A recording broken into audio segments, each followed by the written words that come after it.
36 बहुएं। आपने देखा होगा कि बहुत सारे लोग बहुत सारी चीज़ों में अच्छे होते हैं। अरे अच्छे क्या, बेस्ट होते हैं, ऐसा कहे तो भी गलत नहीं होगा। हमारी मीनाक्षी भी कुछ उन्हीं लोगों में से थी जो हर काम में संपूर्ण थी। उसके ससुराल में उसका बड़ा नाम था। चाहे वो खाना बनाने की बात हो, सिलाई कढ़ाई बुनाई हो, या फिर किसी और काम की बात हो, वो सब में आगे रहती। मीनाक्षी के 2 बेटे थे, प्रकाश और मल्हार। इसलिए उसकी इच्छा थी कि उसकी दोनों बहुएं भी बिल्कुल उसके जैसी हो। लेकिन जब बड़े बेटे की शादी हुई तो हीना के गुण कुछ अलग थे। अरे हीना बहू, आज तेरी पहली रसोई थी और आज ही तूने दूध की बर्बादी कर दी। सॉरी माँ जी, वो मेरा ध्यान नहीं रहा और दूध उबल गया। मैं अभी साफ कर देती हूँ। ऐसा कैसे ध्यान नहीं था तुम्हारा? अरे नई बहुएं घर में आकर पूरे घर को संभाल लेती है और तुमने तो आकर पहले ही रसोई में नुकसान कर दिया। मैं आगे से ध्यान रखूंगी माँ जी। और ये क्या बनाया है? वो आपने कहा था ना माँ जी कि आज मेरी पहली रसोई है तो कुछ अच्छा सा बनाओ। हाँ तो दूध तो तुमने खराब कर दिया, मतलब मीठा तो बनने से रहा। और ये जो तुमने आलू मटर की सब्जी बनाई है वो भी आधी कच्ची है। अरे क्या कर रही थी इतनी देर से तुम रसोई में?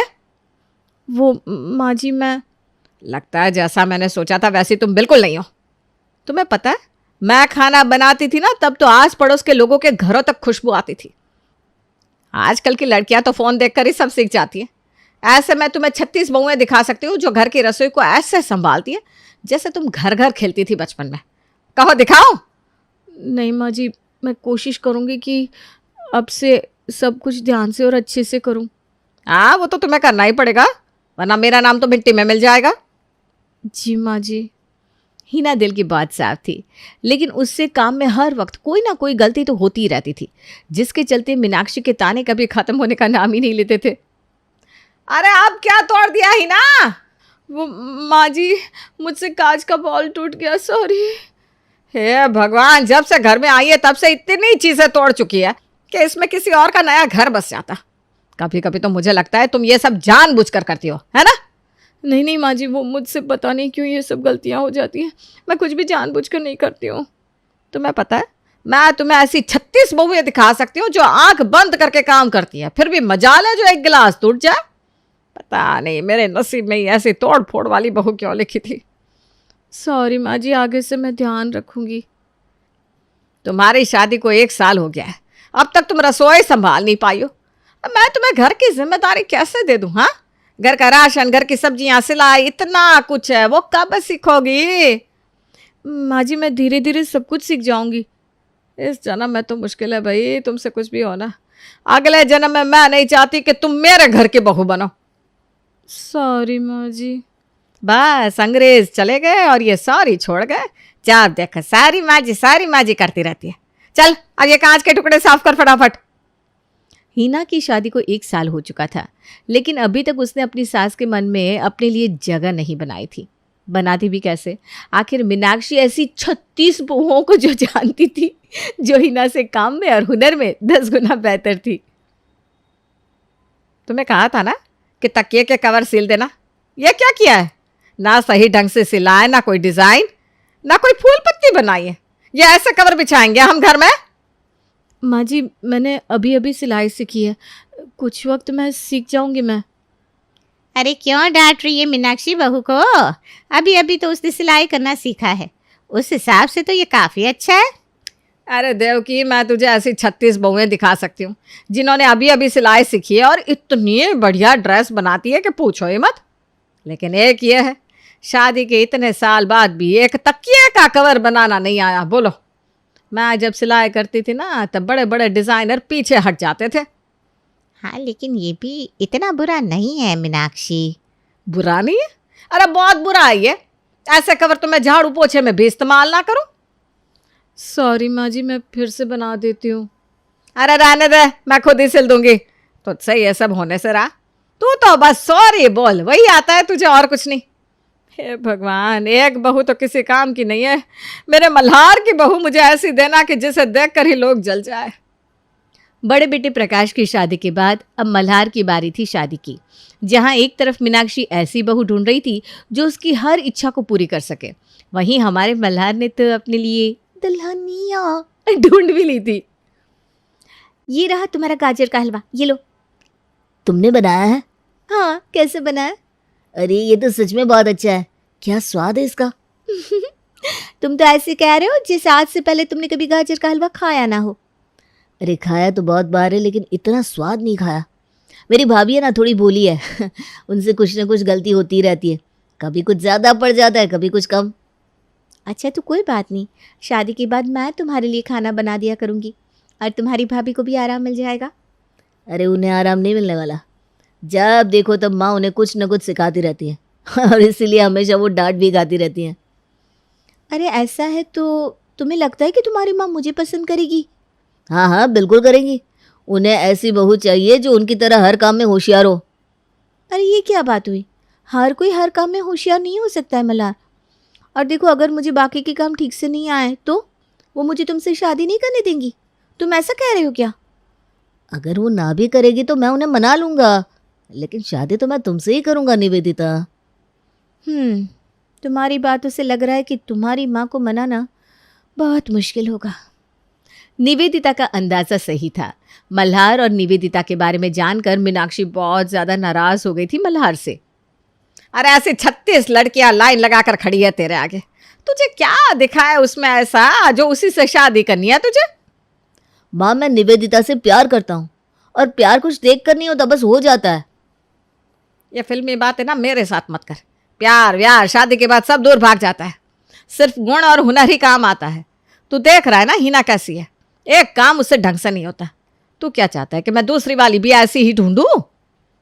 माँ निवेदिता हर काम में अच्छी है, पढ़ी लिखी है, अच्छा खाना भी बना लेती है, और क्या चाहिए आपको? ये सारे गुण तो शादी के बाद पता चलते हैं बेटा। माँ एक बात सुन लीजिए, मैं शादी करूँगा तो निवेदिता से, वरना मैं कभी शादी नहीं करूँगा। और मल्हार की जिद के आगे मीनाक्षी को झुकना ही पड़ा। वो निवेदिता और मल्हार की शादी के लिए तैयार हो गई। लेकिन शादी के बाद मीनाक्षी जैसे हीना के साथ थी वैसे ही निवेदिता के साथ भी बर्ताव कर रही थी। लेकिन हमारी निवेदिता कहाँ किसी से कम थी। मल्हार तो कह रहा था कि तुम बहुत अच्छा खाना बना लेती हो, तो चलो आज बना दो, फिर देखते हैं कितना अच्छा खाना बनाती हो तुम। बताइए ना माँ जी क्या बनाना है खाने में? तुम्हें देख कर लगता तो नहीं कि तुम्हें ज़्यादा कुछ आता होगा। वैसे जो भी आता है बना दो, और क्या। वैसे आपको देखकर लगता है कि आपको हरी मिर्ची जैसा तीखा खाना ही पसंद होगा माँ जी, है ना? आप चिंता मत करिए, मैं आपके लिए वैसा ही खाना बना देती हूँ। क्या? हाँ, आपकी ज़बान को देखकर ऐसा ही लग रहा है। तीखा खाना पसंद है ना आपको, बताइए। तुम्हें देखकर यही लग रहा है कि तुम तीखी मिर्ची हो। अब खाना बनाओगी कि बस बातें ही बनानी आती है? पता नहीं इसे कैसे पसंद कर लिया मल्हार ने, इसके जैसी 36 मिल जाती उसे। चलिए भाभी रसोई में चलते हैं। तुम्हें माँ जी से डर नहीं लगता? वो नाराज होकर गई है यहाँ से। अरे भाभी डरना कैसा, वो चुड़ैल थोड़ी ना है जो हमें खा जाएंगी। हाँ बातें वैसी कर लेती है लेकिन सच में थोड़ी ना खा जाएंगी। तुम सच में वैसी हो जैसा मल्हार बता रहा था। आप भी ना बात भूलिए भाभी, सच में। चल अब खाना बना लेते हैं, वरना माँ जी और भी ज़्यादा गुस्सा हो जाएंगी। आप मुझे सामान देती जाइए, मैं खाना बना लेती हूँ। हीना और निवेदिता रसोई में हंसी खुशी खाना बना रही थी और सारा खाना बन भी गया। तुमने तो सच में बहुत अच्छा खाना बनाया है निवेदिता, मैं तो इतना सब कभी नहीं बना पाती। भाभी आपने रोटियां बना दी, रायता बना दिया, सारा सामान भी आप ही ने दिया है, आधा काम तो आपने कर दिया। अब मुझे बस गरम मसाला दे दीजिए, मैं सब्जी में डाल देती हूँ। हाँ हाँ अभी देती हूँ। हीना गरम मसाले की डब्बी ला रही थी कि बाहर से मीनाक्षी की आवाज़ आती है, अरे खाना बना कि नहीं? और हीना के हाथ से डब्बी छूट जाती है। हे भगवान, अरे सत्यानाश हो हीना, कब सीखेगी तू ठीक से काम करना? सॉरी माँ जी। अब गलती करो सॉरी बोलो, यही तो काम है तेरा, है? कोई बात नहीं भाभी, मैं साफ कर देती हूँ। और माँ जी सारा खाना बन गया है, आप चलिए हम दोनों टेबल पर खाना लगा देते हैं। निवेदिता ने देखा कि मीनाक्षी से हीना काफ़ी डरी डरी सी रहती थी, जिसके चलते ही उससे काफ़ी सारी गलतियाँ होती थी। कोई बात नहीं भाभी, होता है। मेरे साथ तो हर बार ही होता है, पता नहीं मेरे हाथ क्यों कांप जाते हैं। अरे कोई बात नहीं, आप टेंशन मत लीजिए, चलिए आइए खाना खाते हैं मिलकर। सब लोग खाना खाते हैं और सबको खाना बहुत ही पसंद आता है। खाना तो सच में बहुत अच्छा बना है। थैंक यू भैया। माँ मैंने कहा था ना निवेदिता बहुत अच्छा खाना बनाती है। अब ठीक ही है, वैसे इस हिना से तो अच्छा ही है। माँ जी, भाभी ने मेरी बहुत मदद की है सच में। वो अपनी मदद कर ले, वही बड़ी बात है। मैं ऐसी 36 बहुएं दिखा सकती हूँ जो तुम दोनों से कई गुना बेहतर खाना भी बनाती है, और वो भी बिल्कुल कम वक्त में। खैर छोड़ो, मेरी तो किस्मत ही खराब है। माँ जी की बातों को छोड़िए भाभी, आइए खाना खाते हैं। निवेदिता को समझ में आ गया था कि मीनाक्षी के तानों ने हीना के मन को डर के साथ जोड़ दिया था, जिसकी वजह से वो सही काम भी करती तो उससे गलती हो जाती। एक दिन जब निवेदिता और हीना कुछ बुन रही थी, वो मुझसे तो हो ही नहीं रहा ये भाभी। देखो, इसे ना ऐसे करते हैं, इससे तुम आसानी से टोपी को बुन पाओगी। अरे वाह भाभी, आपने तो मुझे बहुत आसान तरीके से सिखा दिया। मुझसे ना कब से नहीं हो रहा था ये। मैंने ये शादी के पहले सीखा था। सोचा था शादी के बाद सबके लिए टोपी बनाऊंगी, लेकिन पता नहीं क्यों मुझसे कोई काम ठीक से होता ही नहीं। भाभी, जहाँ तक मैंने आपको देखा है, आपको हर काम आता है। आप ऐसा क्यों सोच रही हैं? ऐसा नहीं है, मुझसे कई सारी गलतियाँ होती रहती हैं। किसी भी काम को मैं ठीक से नहीं कर सकती हूँ, तभी तो माँ जी मुझसे हमेशा ही नाराज़ रहती हैं। भाभी, माँ जी को तो खुद के अलावा और कोई भी सही नहीं लगता, लेकिन आप बहुत अच्छी हैं हर काम में। बस आपके अंदर का जो डर है ना, उस वजह से आपसे गलतियाँ होती है। एक बार आप अपने आप पर भरोसा करके देखिए, सब कुछ आसान हो जाएगा। लेकिन माँ जी का क्या? ऐसा कोई नहीं है जो दुनिया में परफेक्ट है भाभी।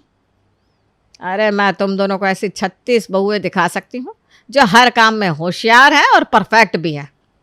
ठीक है, अगर ऐसी बात है तो दिखाइए। चलिए 36 नहीं, बस कोई एक आधी दिखा दीजिए जो हर काम में परफेक्ट हो। चलिए हम दोनों चलते हैं आपके साथ। हैं? अरे ये अगली गली वाली सुषमा की बहू बिल्कुल परफेक्ट है। अच्छा, उससे तो साउथ इंडियन खाना ही बनाना आता है और कुछ नहीं, है ना? अरे वो हमारे पड़ोस की मिश्राइन की बहू को देख लो। अच्छा, आपको पता है कल वो अपनी सास को गाली दे रही थी। ऐसी बहू चलेगी ना आपको? अरे वो हमारी मौसी की बहू ज्योति, उसे ही देख लो कितनी अच्छी है। भाभी, ये तो वही है ना जिसने अगली बार हलवे में नमक डाल दिया था। अरे वो क्या हुआ, नहीं मिल रही आपको 36 बहुएं? मिलेंगी भी नहीं माँ जी, क्योंकि हर इंसान के अंदर कोई ना कोई कमी होती ही है। आपने हिना भाभी को इतना सुनाया है कि उनके अंदर डर ही बैठ गया है कि सच में उनसे कोई काम नहीं होगा। वो खुद पे विश्वास ही नहीं करना चाहती हैं, जबकि आपको पता है कि उन्हें सच में सब कुछ आता है। वो अच्छा खाना भी बना लेती है और सिलाई बुनाई कढ़ाई मेहंदी सब कुछ उन्हें आता है। लेकिन आपने कभी उनकी खूबी को देखा ही नहीं, बस उनकी कमियों को देखा, जिससे आज उनके अंदर आत्मविश्वास की कमी हो गई है। ये जो आप कहती रहती है ना 36 बहुएं 36 बहुएं, वो सब मिलकर भी आपकी हिना बहू के आगे फीकी पड़ जाएंगी माँ जी। आज तुम्हारी बातें सुनकर मुझे याद आ रहा है कि मेरी सास मुझे हमेशा प्रोत्साहन करती रहती थी, हमेशा मेरी तारीफ करती थी, जिससे मुझे लगता था कि मैं अच्छा काम करती हूँ, इसलिए वो ये सब कहती है। लेकिन आज मुझे पता चल रहा है कि वो मेरे आत्मविश्वास को मजबूत करने के लिए ये सब करती थी। लेकिन मैं उस आत्मविश्वास को घमंड बना बैठी और ख़ुद को ही सबसे बड़ा समझने लगी। हीना बहू, मुझे माफ़ कर दे बेटा, मैंने तेरे साथ बहुत गलत बर्ताव किया है। पता नहीं तुझे क्या क्या कहती रहती थी मैं। नहीं माँ जी, अब बड़ी हैं, अब माफ़ी मत मांगिए प्लीज़। अब पुरानी बातों को यहीं छोड़ देते हैं और आज से एक नई शुरुआत करते हैं मिलकर। निवेदिता की बातों को सुनकर मीनाक्षी को एहसास हुआ कि उससे आज तक कितनी गलतियां हुई हैं, लेकिन उसने अपनी गलतियों को सुधारने का प्रण ले लिया। हिना, निवेदिता, यहाँ आओ दोनों। जी माँ जी। ये लो, ये तुम दोनों के लिए शगुन। अरे पर ये किस लिए माँ जी? अरे मेरी दोनों बहुओं ने आज इतना बेहतरीन खाना बनाया है, आस पड़ोस वाली तो खुशबू से ही तुम दोनों की तारीफ कर रहे थे। मैंने आज तक तुम दोनों के साथ जितना भी गलत सुलूक किया है, आज से मैं उस हर एक गलती को सुधारूंगी। ओहो माँ, क्या बात है, कुछ शगुन हमें भी दे दो। चुप कर, ये बस मेरी दोनों परफेक्ट बहुओं के लिए है, इनके आगे तो 36 बहुएं भी फेल है।